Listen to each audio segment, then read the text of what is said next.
time of human folly based upon religion. The idea that anything that will last forever or that will remain always intact, this is evidence of that not being true. I've had lifetimes here, a lifetime anyway. But in the whole religion, everything was based on duality. The gods were up there. We were down here. And in the wheel of Yama, the top of the wheel is religion, but it's still in samsara. You have here a culmination of religion, human activity, aspiration, intention, will,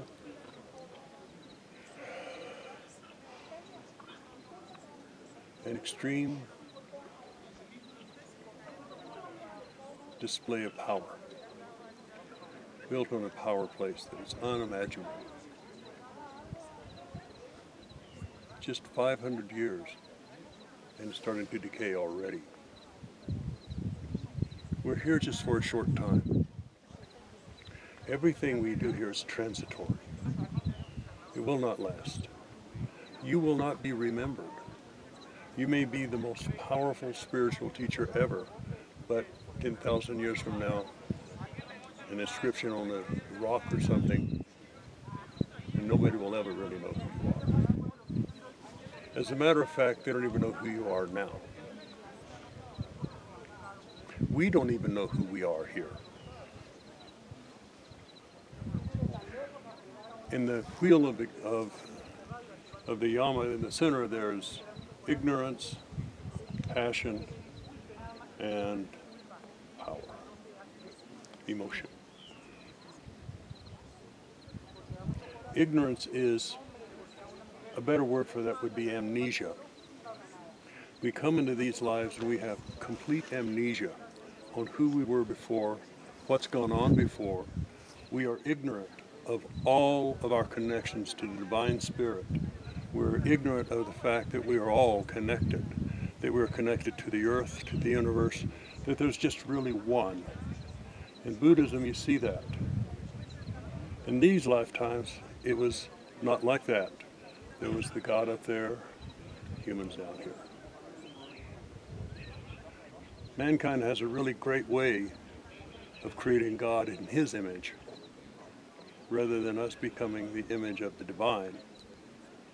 And the divine is endless. Each one of you is endless. You're without time or space. You're taking a vacation. You've entered into a dream of existence that appears to be separate from others. You have ways of pulling things together here that make you feel good. We surround ourselves with people we like. We avoid things we don't like. We avoid people that bring out the worst in us. And then when we're around people that bring out the best in us, we start feeling guilty about it because we know the worst is there. We are all connected. And a lot of times in a Sangha, you have people tell you that we have to love one another. No, we have to love, because there is no other. Everyone here is a reflection of you. Everyone we meet here is a reflection of you. There is no end to the universe. It is endless. That means there's no center. There's no edges to the universe. There's no edges to the divine. If there are no edges, there can be no center. The center is inside you. You are the center of the universe, of your universe. But it is the universe based upon ignorance, of amnesia. We forgot. Last night I had an Inca dream, being carried up the road in a carriage chair. Was it real, or was it a projection of my ego, wanting to latch on to being a royalty here and having something powerful here? And in reality, it is just an egoic projection. Everything here is an egoic projection.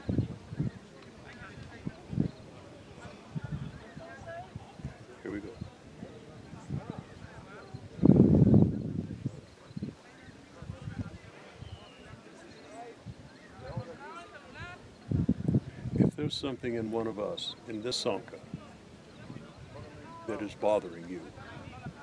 Maybe you don't like the way they look, you don't like the way they talk, some mannerisms.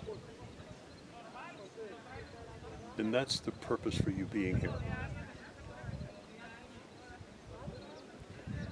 They are mirroring back to you what's inside of you. When I studied with my teacher, he would come up and just cut into me. He would call me on my ego. He would call me on my selfishness. I didn't want to hear it. I didn't even want to see it. I had denied it. But because of past lives, I didn't argue with him. I opened my heart and looked in to try to see what he saw. And sure enough, there it was. Every time. Rama also said that everyone and everything is your teacher. If you find anything out there that is bothering you, that's causing you to be upset or angry or highly judgmental, then I think that's time for you to look deep inside yourself. Other people aren't feeling that way. Why are you? When you see me hug somebody and you think, why is he hugging him or her? Look in yourself. Why aren't you? We're constantly in this path looking for the shadow material inside of us, the part of us that keeps us separate from others, the part of us that makes us push others away. But at this level on the path, at this level of Buddhism, having gone through the Hinayana and the Mahayana and working into the Vajrayana, we're coming into a new idea which I have called the high heart. And I've given you a technique that you can deal with your shadow self. When somebody is bothering you, whether it's political or whatever, I've given you a technique that you can, if practiced properly, dissolve it through the Shiva hole back into the Dharma, the Shiva spot, the place of Jnana, yoga, the void. Put it in there. Any resentments, any failings, any feelings of guilt, resentment, or people persecuting you or making fun of you or whatever, who are you? Put it in there. Let it dissolve. And in its place, breathe that divine breath of the Dharmakaya. Or if you're a Christian, breathe in the Holy Spirit to fill that void that was there, that space that was helped by that shadow material. When you're on these retreats, look at yourself, look at others. Your shadow material is going to come up. It's going to surface. You're going to just find yourself not wanting to be here, or not wanting to be around certain people, or inwardly arguing with everything that's being said. Put it here. And if a distant student who hasn't yet come around asked me, what is compassion? I wanted to tell him, it's the natural state of things. But it's only the natural state of things when you have dissolved all of your shadow material. When you have let go of all of your angers and your little fiefdom of what your life is about and how you've put it together and you don't want it being taken away.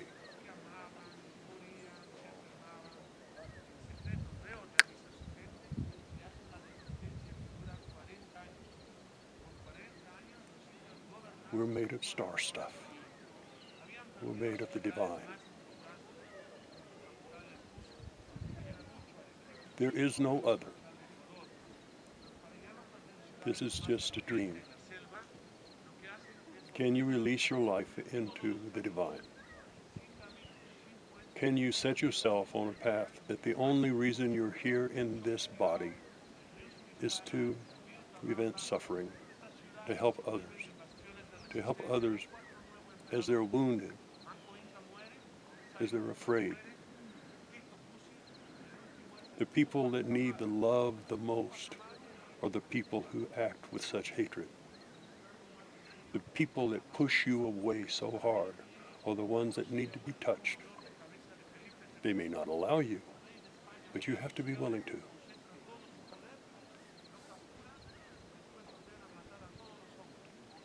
Last night I did a prayer to my higher self. My higher self is just my connection to the oneness. I said, let me stay here as long as I need to be. Heal my body so that I can have time to heal others. Remove my ignorance so that I can awaken others from their sleep. Bind my wounds so that I can bind the wounds of those who are injured.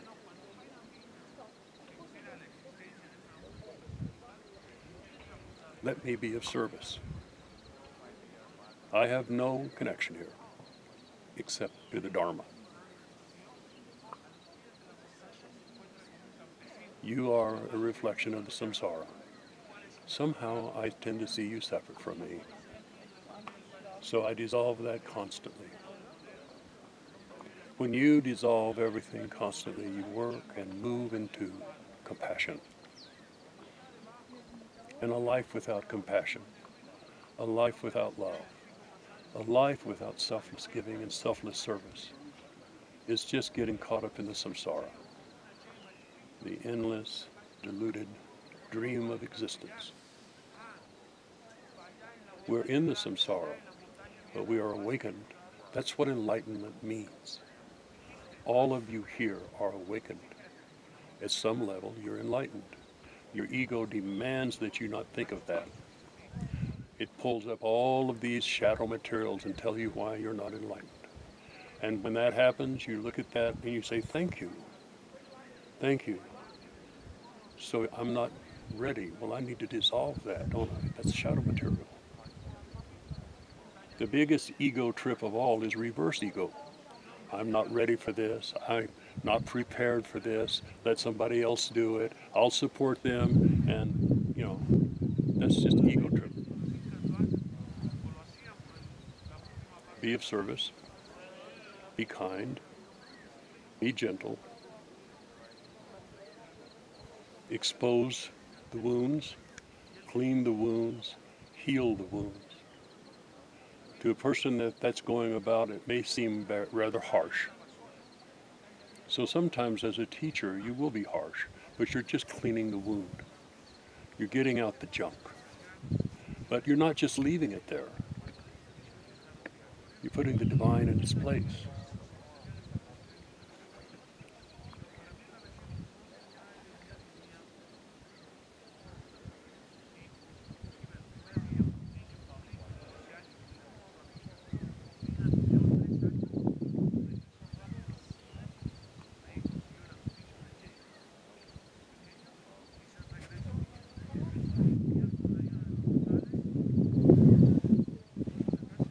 I'm you, and you are me. I am these beautiful mountains. They are me. I'm the birds, the clouds, the wind. They're me.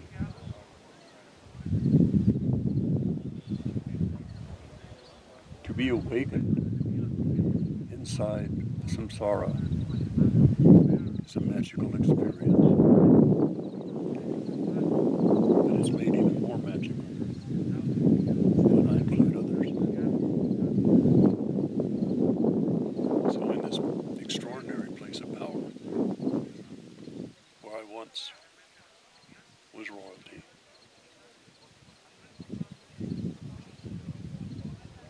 it's just a stack of stones.